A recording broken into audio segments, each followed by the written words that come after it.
Mary my husband episode 12 की शुरुआत जीवोंग जीहोंग के साथ घर पर पहुंचने से शुरू होती है। तो वहाँ पर पहले से यूरा उनका वेट कर रही थी, जो जीवोंग को बताती है कि वो जीहोंग की एक्स फियांसी है और शायद जीहोंग ने उसकी वजह से उसके साथ एंगेजमेंट तोड़ी। जो सुनकर जीवोंग थोड़ी सी सरप्राइज होती है क्योंकि उसे इस सब के बारे में कुछ भी नहीं पता था। जीवोंग अब यहाँ पर अपने पुराने टाइम को याद कर रही थी और बताती है कि कैसे उसने हमेशा सिर्फ गलत हाथों को ही चुना है। जहाँ पर हम देखते हैं कि जीवोंग की मॉम जब उसे और उसके डैड को छोड़कर किसी और आदमी के साथ चली गई थी।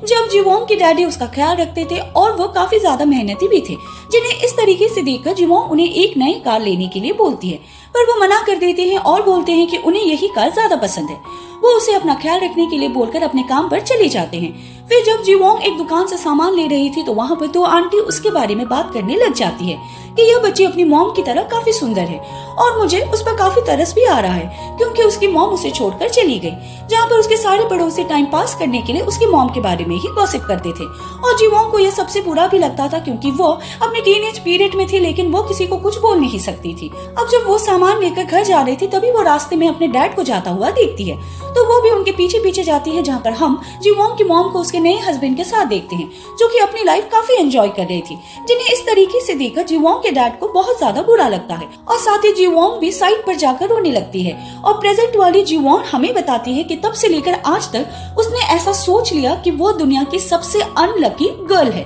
इसके बाद जब जीवोंग एक शॉप पर सामान लेने के लिए जाती है तब उसे रियलाइज होता है कि उसका वॉलेट कहीं पर गिर गया है। तो शॉप की जो आंटी होती है वो उसे ताना मारने लग जाती है कि बेटा, तुम्हारी मॉम तो तुम्हें छोड़कर भाग गई है, इसीलिए तुम्हें काफी स्मार्ट बनना होगा ताकि लोग तुम पर उंगली ना उठा पाए।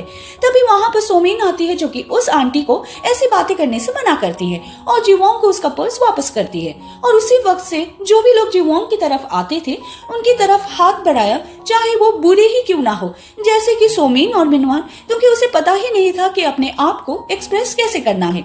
लेकिन इस दूसरी चांस में उसने सोचा कि उसके साथ सब कुछ अच्छा होगा और वो बहुत ज्यादा खुश रहेगी, लेकिन शायद इस बार भी उसने बुरी चीजों की तरफ ही हाथ बढ़ाया था। यहाँ से अब सीन प्रेजेंट में आता है जहाँ पर यूरा जीहोंग को बोलती है कि मैंने तुम्हें काफी बार कॉल किया था लेकिन तुमने मेरा फोन नहीं उठाया, इसलिए मैं तुमसे मिलने के लिए आ गई, लेकिन मुझे नहीं पता था कि तुम्हारी कोई गर्लफ्रेंड है। जो सुनकर जीहोंग जीवोंग को बोलती है कि मैं तुम्हें ये सब एक्सप्लेन कर सकता हूँ, लेकिन वो अपना हाथ छुड़ाकर यहाँ से चली जाती है। वो अपने घर पर काफी ज्यादा अपसेट हो रही थी, तभी उसे ह्यूआन का कॉल आ जाता है जो कि जीवोंग को जुरैन के स्टमक कैंसर के बारे में बताती है। यह सुनकर जीवोंग और ज्यादा दुखी हो जाती है, जिसे उसे रियलाइज हो जाता है कि उसका फेट जुरैन के पास चला गया है। यह जानकर वो काफी ज्यादा हैरान होती है क्योंकि वो ऐसा करना बिल्कुल भी नहीं चाहती थी। दूसरी तरफ हम देखते हैं कि यूरा ग्रैंडपा से मिलती है, जहाँ पर ग्रैंडपा उसकी काफी तारीफ कर रहे थे क्योंकि वो काम में बहुत ज्यादा अच्छी थी और बहुत ज्यादा इंटेलिजेंट भी थी। यूरा यहाँ पर बोलने लग जाती है कि उसने अपनी एंगेजमेंट जीहोंग से इसलिए तोड़ी थी क्योंकि उसे उस वक्त जीहोंग बिल्कुल भी पसंद नहीं था, लेकिन अब तो वो काफी चार्मिंग हो गया है। वो यहाँ पर उन्हें हिंट दे रही थी कि वो फिर से जीहोंग से एंगेजमेंट करना चाहती है। फिर वो उनसे यहाँ कुछ टाइम कोरिया में रहने की परमिशन मांगती है, जिसके लिए वो हाँ कर देते हैं। लेकिन हम देख पाते हैं कि यूरा यहाँ पर कुछ और इरादे से आई थी। उसने जीहोंग और जीवोंग पर पूरी नजर रखी हुई थी, जहाँ पर वो इन दोनों की फोटोज को देखते हुए बोलने लग जाती है कि अगर मेरा बॉयफ्रेंड मेरी बेस्ट फ्रेंड से शादी कर ले तो मुझे दुखी होना चाहिए या फिर इस बात के लिए खुश होना चाहिए कि मुझे कोई और रिच लड़का मिल गया है। अगले दिन जीवोंग एक कार खरीदकर जुरैन को हॉस्पिटल से घर छोड़ने के लिए जा रही थी, जहाँ पर वो उसे बोलती है कि तुम्हें यह सब करने की जरूरत नहीं है, मैं अकेले ही यह सब कुछ हैंडल कर लूंगी क्योंकि तुम्हारे साथ मुझे काफी वीक फील होता है, लेकिन जब मैं अकेली होती हूँ तो स्ट्रॉन्ग बनने की कोशिश करती हूँ। तभी जीवोंग गाड़ी साइड में लगाती है और उन्हें बोलती है कि इसीलिए मैं आपके साथ हूँ। वो उन्हें समझाती है कि आपको इस तरीके से हमेशा स्ट्रॉन्ग बनकर रहने की जरूरत नहीं है और अपनी फीलिंग शेयर करनी सीखो। उन्हें गले लगाकर रोने के लिए बोलती है ताकि उनका मन हल्का हो सके। फिर वो भी उनके साथ ही रोने लग जाती है। इसके बाद हम सुमिन और मिनवान को देखते हैं जो कि अपने हनीमून पर गए हुए थे, लेकिन मिनवान की मॉम ने उन्हें कहीं बाहर जाने नहीं दिया क्योंकि उनके अकॉर्डिंग सोमिन प्रेग्नेंट है और उसके लिए प्लेन में फ्लाई करना अच्छा नहीं होगा, जिस चीज से सोमिन बहुत ज्यादा नाराज हो जाती है और मिनवान से कंप्लेन करती है।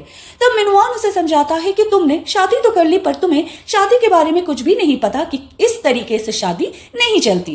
दोनों हस्बैंड वाइफ को अपने रोल्स निभाने होते हैं। मेरी मॉम ने जो कुछ भी किया तुम उसकी हर चीज के लिए कंप्लेन कर रही हो, जबकि मैंने अभी तक भी किसी चीज के लिए कोई कंप्लेन नहीं की है। जो तुम्हारी फ्रेंड्स आकर शादी पर हंगामा करके गई थी उसके बारे में मैंने तुम्हें कुछ नहीं बोला। तो सुमीन बोलती है कि घर आने के बाद गुस्से में तुमने मुझ पर फोन फेंक कर मारा था। इस पर मिनवान कहता है कि वो दोनों अलग चीजें हैं। तभी मिनवान को उसके दोस्त का कॉल आ जाता है और वह उससे बाहर आकर बात करता है, जहां हमें पता चलता है कि शायद मिनवान की मॉम ने उसे कुछ पैसे दिए थे जो कि घर खरीदने या फिर उसे रेंट पर लेने के लिए थे, लेकिन उस प्रॉपर्टी को मिनवान ने बेच दिया था क्योंकि उसे अपना कर्ज चुकाने के लिए पैसों की जरूरत थी और यहाँ वो अपनी मॉम से ही बहाना बनाने वाला था। उसका दोस्त उसे बोलता है कि क्या तुम्हें लगता है कि तुम्हारी मॉम इस पर विश्वास करेगी और तुम्हारी वाइफ तुम उसे कैसे समझाओगे? वो बोलता है कि यह मेरी वाइफ के पैसे नहीं है, इसीलिए उसका इस सब से कोई भी लेना देना नहीं है। तभी वहां पर सोमीन आ जाती है जो कि उसकी बात सुन लेती है और उससे पूछने लगती है कि वो किस सब के बारे में बात कर रहा था। तो अब मिनवान को सब कुछ बताना पड़ जाता है। सीन अब यहाँ से जीवोंग पर आता है। तो जैसे ही ऑफिस पहुंचती है तो वहां पर किम उससे बोलने लग जाता है कि वो ऑफिस आवर्स में भी टाइम वेस्ट करने के लिए इधर उधर घूमती रहती है, पर जीवोंग उसे अच्छे से जवाब देती है और बोलती है कि वो भी तो ऑफिस आवर्स में टाइम पास करने के लिए स्मोकिंग करने जा रहा है।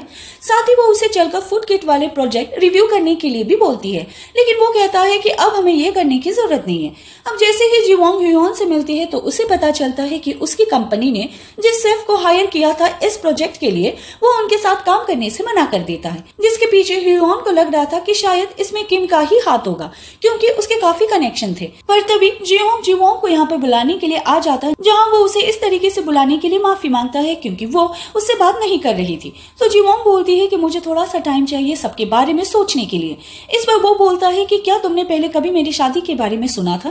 क्योंकि जीवोंग के डेथ होने तक भी जीवोंग ने शादी नहीं की थी, लेकिन उसकी डेथ के बाद जीवोंग को जीवोंग के इम्पोर्टेंस पता चली। वो बोलता है कि मुझे पता है कि तुम्हें एक फैमिली चाहिए, क्योंकि यह भी जीवोंग ने उसे नशे की हालत में बोला था। और बोलने लग जाता है कि पहले मैंने सोचा कि मैं शायद बिना किसी फीलिंग के साथ यूरा के साथ शादी कर लूंगा, लेकिन इस लाइफ में वापस आने के बाद मैं तुम्हारे बारे में सोचना बंद ही नहीं कर पा रहा था, इसीलिए मैंने उससे एंगेजमेंट तोड़ ली जो कि मैं फ्यूचर में भी करने ही वाला था। लेकिन इस बार मैंने यह काम थोड़ा पहले कर लिया। लेकिन जीवोंग उसकी बातें नहीं सुनती। वो कहती है कि उसको उसकी सारी बातें सिर्फ एक्सक्यूज लग रही है और फिर वो रोते हुए यहाँ से जाने लगती है। पर जीवोंग उसका हाथ पकड़ लेता है और उसे एक डॉक्टर का कार्ड देता है जिससे जीवोंग ने जुरान की सर्जरी के बारे में बात कर ली थी ताकि उनको बेस्ट ट्रीटमेंट मिल सके। तो जीवोंग इमोशनल होकर उस कार्ड को लेकर यहाँ से चली जाती है। अब जब जीवोंग काम कर रही थी तभी उसे यूरा का कॉल आता है जो कि उसे एक रेस्टोरेंट में मिलने के लिए बुलाती है, जहाँ पर जीवोंग उससे माफी मांगती है और बताती है कि अब उसने जीवोंग से मिलना बंद कर दिया है क्योंकि उसे उसके एंगेजमेंट के बारे में नहीं पता था। पर यूरा कहती है कि पहले तो 7 साल तक तुम्हारा एक ही बॉयफ्रेंड था, लेकिन उससे ब्रेकअप होने के बाद एकदम से तुम्हें अपने बॉस से प्यार हो गया। लेकिन जीवोंग उसे इस बात का कोई जवाब नहीं देती है और उठकर जाने लगती है। तो यूरा वहां पर रखा हुआ वाइन का ग्लास नीचे गिराकर तोड़ देती है और जीवोंग को बोलती है कि तुम्हारे जैसे लोग मुझे बिल्कुल भी पसंद नहीं है, जो सब कुछ जानने के बाद भी एकदम अनजान बनने का नाटक करते हैं। तुम्हें पता है कि जीवोंग काफी रिच है और इस कंपनी का वारिस है, इसीलिए तुम उसके क्लोज आई। जो सुनकर जीवोंग उसे देखकर स्माइल करने लग जाती है और बोलती है कि मुझे भी तुम्हारी जैसी लोग बिल्कुल पसंद नहीं है, क्योंकि उन्हें ऐसा लगता है कि जैसे वो लोग खुद है वैसे ही बाकी लोग भी है। और बोलती है कि जीवोंग कंपनी का मालिक हो या फिर नहीं हो, उसे इस सब से कोई फर्क नहीं पड़ता और आज तक उसकी लाइफ में जितने भी चेंजेस आए हैं वो सब उसके खुद की वजह से आए हैं, ना कि जीवोंग की मदद से। यह बोलकर वो यहाँ से चली जाती है और यूरा कुछ भी नहीं कह पाती। फिर जब जीवोंग अपने घर पर आता है तो बाहर उसे नेकलेस को रखा हुआ देखता है जो कि जीवोंग ने उसे वापस कर दिया था। घर जाकर जीवोंग पहले तो काफी ज्यादा अपसेट थी, लेकिन फिर वो खुद को संभाल कर जुरान के बारे में सोचने लग जाती है कि क्या उनके साथ भी वही सब होगा जो कि मेरे साथ हुआ था। सीन अब यहाँ से जुरान पर आता है जिसे उसका हस्बैंड ट्रीटमेंट के लिए कहीं पर लेकर जा रहा था, जिन्हें इस तरीके से जाता हुआ मिस्टर ली भी देख रहे थे और साथ ही यहाँ पर वो उस लड़की को भी देखते हैं जिसने की जुरान के हस्बैंड को किस की थी। फिर वो खुद से बोलता है कि आखिर मैं ये सब क्या कर रहा हूँ।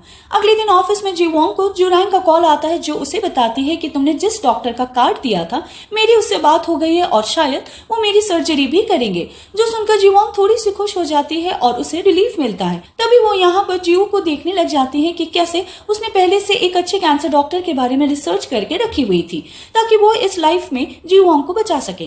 वो यहाँ पर सोचने लगती है कि मैंने सुमिन और मिनवान की शादी तो करा दी, लेकिन मेरा फेट उन लोगों के पास नहीं गया क्योंकि शायद यह फेट हस्बैंड से रिलेटेड है, यानी कि जुराइन का हस्बैंड भी उसे चीट करेगा। और वैसे भी सुमिन और मुझ में काफी अंतर है। उसकी शादी मिनवान से तो हो गई, लेकिन मेरी तरह वो उस घर के अंदर एडजस्ट नहीं कर पाएगी। दूसरी तरफ हम सुमिन और मिनवान को उनकी मॉम के सामने देखते हैं, जहाँ पर वो लोग उन्हें बता देते हैं कि उनके साथ स्कैम हुआ है, उनके पैसे भी चले गए और उन्हें घर भी नहीं मिला। जो सुनकर वो बहुत ज्यादा गुस्सा हो जाती है और मिनवान को मारने लग जाती है और सुमिन को बोलती है कि इस सब में तुम्हारी भी गलती है, तुम्हें भी इन चीजों पर ध्यान देना चाहिए था। लेकिन इस बार सुमिन खड़े होकर उसकी मॉम को जवाब देती है। वो बोलती है कि इसमें मेरी कोई भी गलती नहीं है, आपने पैसे मिनवान को दिए थे और उसे ही कॉन्ट्रैक्ट साइन करने के लिए कहा था, तो फिर आप मुझे कैसे ब्लेम कर सकती है। मिनवान की मॉम बोलती है कि मैं तुम्हें इतने अच्छे से ट्रीट कर रही हूँ और तुम मुझसे ऐसे बात कर रही हो। तो सुमिन बोलती है कि मेरे पास पैसे थे क्योंकि मैंने स्टॉक में इन्वेस्ट किए थे जिससे मुझे काफी अच्छे रिटर्न मिले, लेकिन मिनवान ने मुझे वो पैसे लाने से मना किया था। और जब हनीमून पर थे तो मुझे एक बात पता चली जो मिनवान के कर्ज वाली बात बताने ही वाली थी, लेकिन वो उसे घूर घूर कर देखने लग जाता है तो वो रुक जाती है और मिनवान की मॉम को बोलती है कि आपको अपने बेटे को इस तरह नहीं मारना चाहिए क्योंकि वो अब इस घर को संभालेगा और साथ ही मेरे होने वाले बच्चे का पापा भी है। जो सुनकर उसकी मॉम भी चुप हो जाती है और अब क्योंकि वो लोग मिनवान के पेरेंट्स के साथ ही रहने वाले थे तो रूम में जाकर मिनवान सुमिन से बोलती है कि अब वो उससे शादी करके इतना ज्यादा गलती भी नहीं किया क्योंकि आज उसने उसे बचाया और तुम चिंता मत करो, जैसे ही हमारा बेबी होगा ना तो मेरी मॉम हमें जरूर से घर दिलवा देगी। लेकिन सुमिन उसे बता देती है कि उसका कोई बेबी नहीं है। जो सुनकर मिनवान हैरान हो जाता है। सुमिन बताती है कि जब उस दिन तुमने गुस्से में मुझ पर फोन फेंक कर मारा था तब मुझे पेट में काफी दर्द हो गया और मेरा मिसकैरेज हो गया और यह बात मैंने किसी को भी नहीं बताई। जो बात सुनकर मिनवान बहुत ज्यादा इमोशनल होकर रोने लग जाता है। पर फिर वो सुमिन के पास आकर बोलता है कि जब हम हनीमून पर थे तब तुमने मुझसे कहा था कि तुम्हें बेबी की वजह से मीट खाने की क्रेविंग हो रही है। इस पर सुमिन बोलती है कि तुमने भी तो मुझसे झूठ बोला था ना कि तुम्हारे पास घर है। जो सुनकर वो चुप हो जाते हैं क्योंकि अब ये दोनों ही सेम हो गए थे। लेकिन जब मिनवान जीवोंग के साथ रिलेशनशिप में था तो वो सिर्फ हमेशा उसे ही पागल बनाया करता था। आगे हम देखते हैं कि जब जीवोंग ऑफिस में देर रात तक काम कर रहे थे तभी ह्यूयॉन उसके लिए स्नैक्स लेकर आती है। जब दोनों साथ में बैठकर खा रहे थे तभी ह्यूयॉन उसे बता देती है कि असल में यह स्नैक्स मैं नहीं लेकर आई हूँ बल्कि यह जीहोंग ने तुम्हारे लिए भेजे थे। अब वो यहाँ पर उसे बताने लग जाती है कि जीहोंग ने यूरा से एंगेजमेंट मेरे कहने पर करी थी क्योंकि उसने कहा था कि उसे एक स्ट्रॉन्ग फैमिली बनानी है और उसे डेटिंग वगैरह करने में कोई भी इंटरेस्ट नहीं था। लेकिन वो एक रॉबर्ट की तरह बिहेव करता था, वो कुछ भी फील नहीं करता था, जिसकी वजह से उसने ऐसा ह्यूयॉन के कहने पर कर लिया था। पर वो अपने होश में आने के बाद उस एंगेजमेंट को तोड़ लिया, जो कि एक सही डिसीजन था क्योंकि यूरा उसके लिए सही लड़की नहीं है। साथ ही वो यह भी बोलती है कि मैंने नोटिस किया है कि वह तुम्हारी बहुत ज्यादा केयर करता है और तुम्हारे लिए फील भी करता है। लेकिन जीवोंग उसे अब इस बारे में बात करने के लिए मना करती है और उठकर जाने लगती है, पर ह्यूयॉन उसे रोकती है और उसे बताती है कि मैं जीहोंग की रियल सिस्टर नहीं हूँ। तो हमें पता चलता है कि जीहोंग के डैड की 2 वाइफ है और जो ह्यूयॉन है वो दूसरी वाइफ की बेटी है। वो बोलती है कि मेरी मॉम और मेरी वजह से जीहोंग पहले भी काफी ज्यादा हर्ट हो चुका है, इसीलिए वो किसी को भी चीट नहीं कर सकता। यानी कि वो उसे इनडायरेक्टली यह समझा रही थी कि जीहोंग ने उसे कोई चीट नहीं किया। दूसरी तरफ जब जीहोंग ग्रैंडपा के घर जाता है तो देखता है कि वहाँ पर यूरा आई हुई थी, जिसे देखकर वो उसे बाहर तक छोड़ने के लिए जाता है, जहाँ वो उसे बोलता है कि वो इतना सब कुछ क्यों कर रही है, उसने उसे एंगेजमेंट तोड़ दी है तो क्या वो उसके डिसीजन को एक्सेप्ट नहीं कर पाई। जिस पर वो बोलती है कि जब मुझे पता चला कि तुम्हारी लाइफ में कोई और लड़की है तब मुझे यह बात बिल्कुल भी अच्छी नहीं लगी और अब तो तुमने अपना ड्रेसिंग स्टाइल सब कुछ भी चेंज कर लिया है, तो क्या यह सब जीवोंग की वजह से है। जहाँ पर वो उसे यह भी बोलती है कि यहाँ से हमें 2017 का सीन दिखाया जाता है जहाँ पर यूरा को जब यहाँ लगा था कि कोई लड़की जीहोंग के करीब आने की कोशिश कर रही है तो उसने किसी को हायर करके उसे बहुत ज्यादा पिटवाया था, जिससे उसकी हालत बहुत ज्यादा खराब हो गई थी। प्रेजेंट में उसे ड्रॉप करने के बाद जीहोंग ग्रैंडपा से बात करने के लिए जाता है। ग्रैंडपा उसे समझाते हैं कि यूरा एक अच्छी लड़की है क्योंकि उसे इस फैमिली में शादी करने की वैल्यू पता है और वो तुम्हारे लिए पॉजिटिव भी है। यह सुनकर जीहोंग उनसे पूछता है कि जब मेरी मॉम बीमार थी तो क्या उस वक्त मेरे डैड ने भी ह्यूयॉन की मॉम के अंदर यही सब देखकर उनसे शादी की थी। वैसे तो जीहोंग अपने स्टेप मॉम के साथ नहीं रहना चाहता था, लेकिन जब उसे पता चला कि उनकी 5 साल की बेटी है तो उसने उन्हें एक्सेप्ट कर लिया। तभी से उसने डिसाइड किया था कि वो अपने फादर की तरह कभी भी नहीं बनना चाहता था, लेकिन जैसा हम चाहते हैं वैसा कभी भी नहीं हो पाता और अब मुझे कुछ भी समझ नहीं आ रहा है कि मैं क्या करूं। यह सब बोलकर वो काफी ज्यादा इमोशनल हो जाता है और ग्रैंडपा भी उसे कुछ नहीं बोलते। इसके बाद हम यूरा को देखते हैं जो कि मिनवान और सोमिन की शादी की फोटोज देखती है और बोलती है कि शायद इन लोगों को पता नहीं कि जीहू कौन है। अगर इन लोगों को उसके बारे में पता चलेगा तो क्या होगा। अगले दिन हम सोमिन को देखते हैं जैसे कि सुबह उठती है तो देखती है कि पूरे घर की हालत बहुत ही ज्यादा खराब हो रखी थी। मिनवान की मॉम कहीं बाहर जा रही थी और सोमिन को पूरा घर अच्छे से साफ करने के लिए बोलती है। जो चीज ना चाहते हुए भी सोमिन को करनी पड़ती है, पर यह सब करते हुए उसे बहुत ज्यादा गुस्सा आ रहा था। तभी यूरा उसके घर पर जीहू और जीवोंग की कुछ फोटोज भेजती है और साथ ही कंपनी के कुछ पेपर्स भी, जिससे सोमिन को पता चलता है कि जीवोंग तो कंपनी का मालिक है और जीवोंग अब उसे डीट कर रही है। यह जानकर वो पागलों की तरह हरकतें करने लग जाती है कि जीवोंग के लिए मिनवान एक कचरा था जो कि उसने उसके ऊपर थोप दिया और खुद एक रिच आदमी के साथ। जो सुनकर वो गुस्से में अपनी और मिनवान की फोटो भी तोड़ देती है। शाम को जब मिनवान घर आता है तो घर की ऐसी हालत के बारे में अपनी मॉम से पूछता है, जिस पर वो बोलती है कि जाकर अपनी बीबी से ही पूछो, उसी ने यह सब किया है और खुद को रूम के अंदर लॉक कर लिया है। मिनवान अब जैसे सोमिन से मिलता है तो वो उसे भी वो सारी चीजें दिखाती है, लेकिन वो जीवोंग के ऊपर गुस्सा करने के बजाय जीवोंग से जेलस हो रहा था, जो देखकर उसे मिनवान पर और ज्यादा गुस्सा आ जाता है कि यह आदमी कचरा तो है ही और साथ में बेवकूफ भी। वो बोलती है कि जीवोंग ने अपना कचरा मुझे दे दिया और खुद वो एक रिच आदमी के साथ है, हमें उससे बदला लेना होगा और तुम्हें अपना कर्ज भी पे करना है ना, तो 100 मिलियन बहुत रहेंगे। मिनवान बोलता है कि क्या तुम पागल हो गई हो, ये सब तुम कैसे करोगे और वो तुम्हें इतने पैसे कभी नहीं देगी। पर सोमिन गुस्से में बोलती है कि जीवोंग को मैं बहुत ही अच्छी तरह से जानती हूँ और उसे करना ही होगा। फिर वो किसी को मैसेज करती है। रात में जीवोंग को उसकी मॉम का मैसेज आता है जो कि उससे मिलने के लिए बोलती है, जिसका मैसेज अचानक से देखकर जीवोंग काफी हैरान थी। अगली सुबह जीवोंग अपनी मॉम से मिलने के लिए जाती है, जहाँ पर उसकी मॉम उसे बोलती है कि तुम तो कितनी ज्यादा प्रिटी हो। तो जीवोंग बोलती है कि हाँ, मैं बिल्कुल आप पर गई हूँ। जीवोंग के कन्फ्रंट करने पर उसकी मॉम उसे बोल देती है कि हाँ, मैं तुम्हें छोड़कर चली गई थी क्योंकि मैंने तुम्हारे डैड से शादी तो कर ली थी, लेकिन मुझे रियलाइज हुआ कि मैं कभी भी उनसे प्यार नहीं कर पाई और जब मुझे किसी से प्यार हुआ तो मैं उसके साथ अपनी जिंदगी जीने के लिए चली गई। मैं तुम्हें काफी ज्यादा मिस करती थी और मैंने तुमसे मिलने की भी बहुत कोशिश की, लेकिन तुम्हारे डैड ने मुझे तुमसे मिलने नहीं दिया और जब तुम्हारे डैड की डेथ हुई तब भी मैं तुमसे मिलने की हिम्मत नहीं कर पाई। पर जीवोंग बोलती है कि डैड ने मुझे बहुत ही अच्छे से पाला, लेकिन फिर भी मॉम की कभी हमेशा मेरी लाइफ में रही थी क्योंकि मैं उस वक्त सिर्फ एक टीनेजर गर्ल थी जो कि हमेशा गलत लोगों से ही मिलती रही। मुझे पता ही नहीं था कि अपने आप को एक्सप्रेस कैसे करना है क्योंकि मुझे सिखाने वाला कोई भी नहीं था। जो सुनकर उसकी मॉम भी इमोशनल हो जाती है और उससे माफी मांगती है। फिर ये दोनों कॉफी शॉप से बाहर आते हैं, जहाँ पर जीवोंग अपनी मॉम से कल मिलने की बात करती है। अगले दिन फिर वो अपनी मॉम को अपनी कार में लेकर जाती है, जहाँ पर वो उनके साथ काफी सारे फोटोज खिंचवाते हैं, उन्हें बैग दिलवाती है, कपड़े दिलवाती है, यहाँ तक कि नेकलेस भी गिफ्ट करती है, जो देखकर जीवोंग की मॉम बहुत ज्यादा खुश होती है और बातों ही बातों में बोल पड़ती है कि यह तो बहुत ही अच्छा हुआ कि तुम एक रिच लड़के को डेट कर रही हो, तो तुम्हें पता है कि पैसे को कैसे खर्च करना है। अब जब उसे रियलाइज होता है कि उसके मुंह से क्या बात निकल गई तो वो चुप हो जाती है। पर जीवोंग बोलती है कि वो यह सब कुछ पहले से ही जानती थी क्योंकि उसके फादर की डेथ होने के बाद जब जीवोंग ने कॉलेज में एडमिशन लिया तब भी वो उससे मिलने के लिए नहीं आई, जब उसकी जॉब लगी तब भी वो उससे मिलने के लिए नहीं आई, लेकिन अब जब वो किसी रिच लड़के को डेट कर रही थी तो वो उससे मिलने के लिए आ गए। जहाँ हम जान पाते हैं कि असल में सोमिन ने ही जीवोंग की मॉम को भेजा था ताकि वो उससे पैसे निकलवा सके।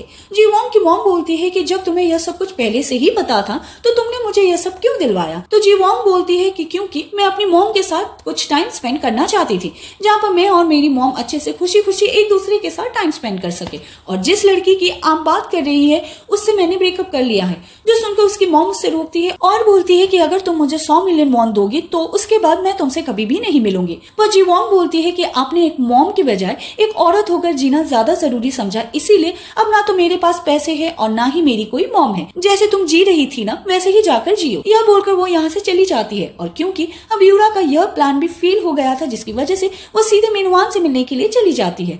दूसरी तरफ जीवोंग को देखने के लिए जूडो एकेडमी में जाती है, जहाँ पर वो जूडो प्रैक्टिस कर रहा था तो वो उसे छिपकर देखने लग जाती है। पर जीवोंग उसे देख देख लेता है, जिसकी वजह से उसका ध्यान प्रैक्टिस पर से हट जाता है और उसका दोस्त उसे पहली बार उठाकर पटक देता है, जिससे वो काफी ज्यादा खुश हो रहा था।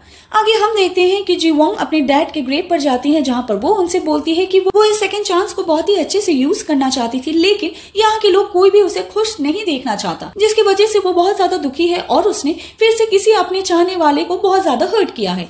जहाँ पर वो जीहोंग की बात कर रही थी, फिर वो अपनी कार में बैठकर घर जाने के लिए निकल जाती है, पर हम देखते हैं कि एक कार उसका पीछा कर रही थी। यहाँ से हम एक ट्रक वाले को भी देखते हैं, जिसे कोई फोन करके 3 मिनट में आने के लिए बोलता है। अब जब जीवोंग एक ट्रैफिक सिग्नल पर लाइट के ग्रीन होने का वेट कर रही थी, तभी सामने से एक ट्रक काफी स्पीड से उसकी गाड़ी की तरफ आने लग जाता है। अब इससे पहले कि जीवोंग कुछ समझ पाती कि वो क्या करे, तभी साइड से जीवोंग की कार उस ट्रक के सामने आ जाती है, जिससे वो ट्रक वाला जीवोंग को टक्कर मारकर उसका एक्सीडेंट कर देता है, जो देखकर जीवोंग काफी ज्यादा हैरान थी।